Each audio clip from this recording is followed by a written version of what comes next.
Welcome to Period 5 in 6 minutes. This is the series where I cover a period of the APUSH curriculum in 6 minutes or less.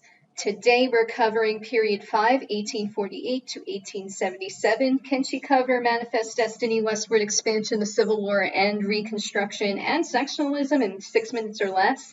I don't know. Doing this in one take. Let's get started. Enjoy the memes. Watch the memes. Aren't they funny? Okay, moving on. Westward expansion. So manifest destiny, right? The belief that it was the United States destiny, God-given destiny to expand westward and own all of the continental United States.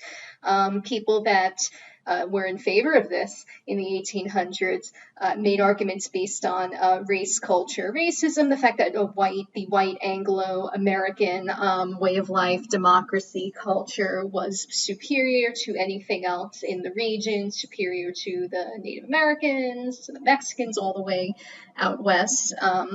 What did Manifest Destiny do for the country? The big thing is that it increased the debate over slavery. It's going to lead to sectionalism and market revolution, where each part of the country will develop differently economically based on what they produced.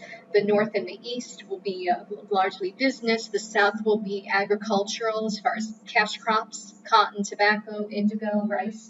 The West and the Midwest will be livestock and food production. This will also lead to immigration because all of that northern industry needs workers. All of that railroad and transportation and road construction needs workers. Where do they come from? Europe, Irish and Germans, primarily before the Civil War. This leads to nativism. Every time a new group of immigrants comes into the country, there is nativism and fear, uncertainty, and resistance to the new people coming in. Happens every single time. This also leads to conflict with Native Americans, conflict with Mexicans, and a few things that, especially a war, Mexican-American War against Mexico, where the U.S. gains quite a bit of land, California, Arizona, New Mexico, and others. Under President James K. Polk, served only one term because he did everything he wanted to do in one term.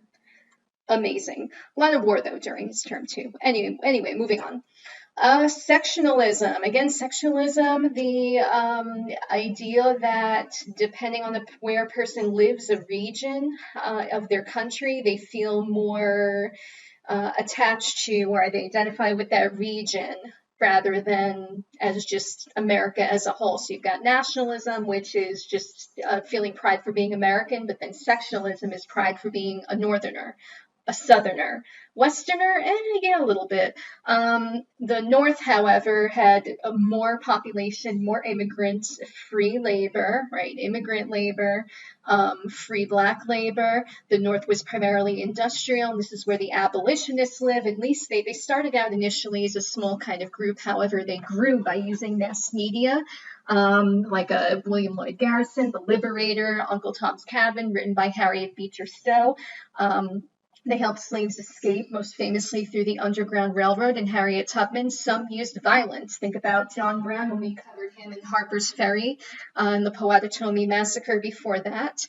So this whole group of people, very diverse group of people, least diverse in their beliefs and ideals on how slavery should be abolished, ended. The South was agricultural and as a result relied on slavery. And by the 1800s, the main belief in the South was that slavery was a positive good.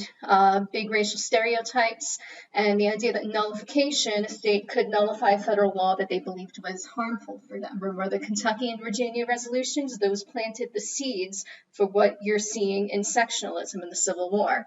Also failure of the compromises, the Missouri Compromise of 1815. Kansas-Nebraska Act, they tried to keep the balance of power equal between free states and slave states, but all they really did was delay the inevitable, the Civil War. What was the Civil War? Let me tell you what the Civil War was. The Civil War happened, they started after the election of 1860 when President Abraham Lincoln won, and South Carolina and 6 other southern states said, okay, we're out of here, bye. And Lincoln base and the rest of the Union basically say, oh, no, you don't, come back here. And the war starts. Important things to remember about the war. Lincoln expanded federal power. He made a draft. He suspended habeas corpus in Maryland. Changed the Change at least the topic of the war, the cause of the war, to include slavery with the passage of the Emancipation Proclamation, which helped keep Europe out of the war. And as a result, the Union won, which led to a period of Reconstruction. You have constitutional amendments, 13, 14, 15, free citizens vote. Vote for who? Only for men. Women, you can go take a walk. We don't want you to vote yet, which is going to make the women that fought for suffrage rights very angry. African American males who gain their suffrage will gain posts in all levels of government, and it'll be a really nice, successful thing, at least for a time, at least until Reconstruction ends with the Compromise of 1877, basically when federal troops are pulled out.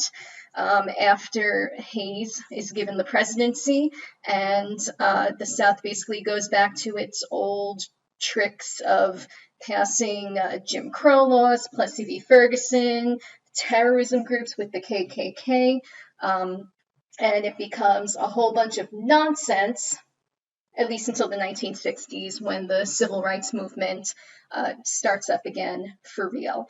So we're hitting around 6 minutes, 20 seconds. Couldn't do it today. No candy for me. I hope this helped you a little bit. I hope this video finds you well. See you on the other side.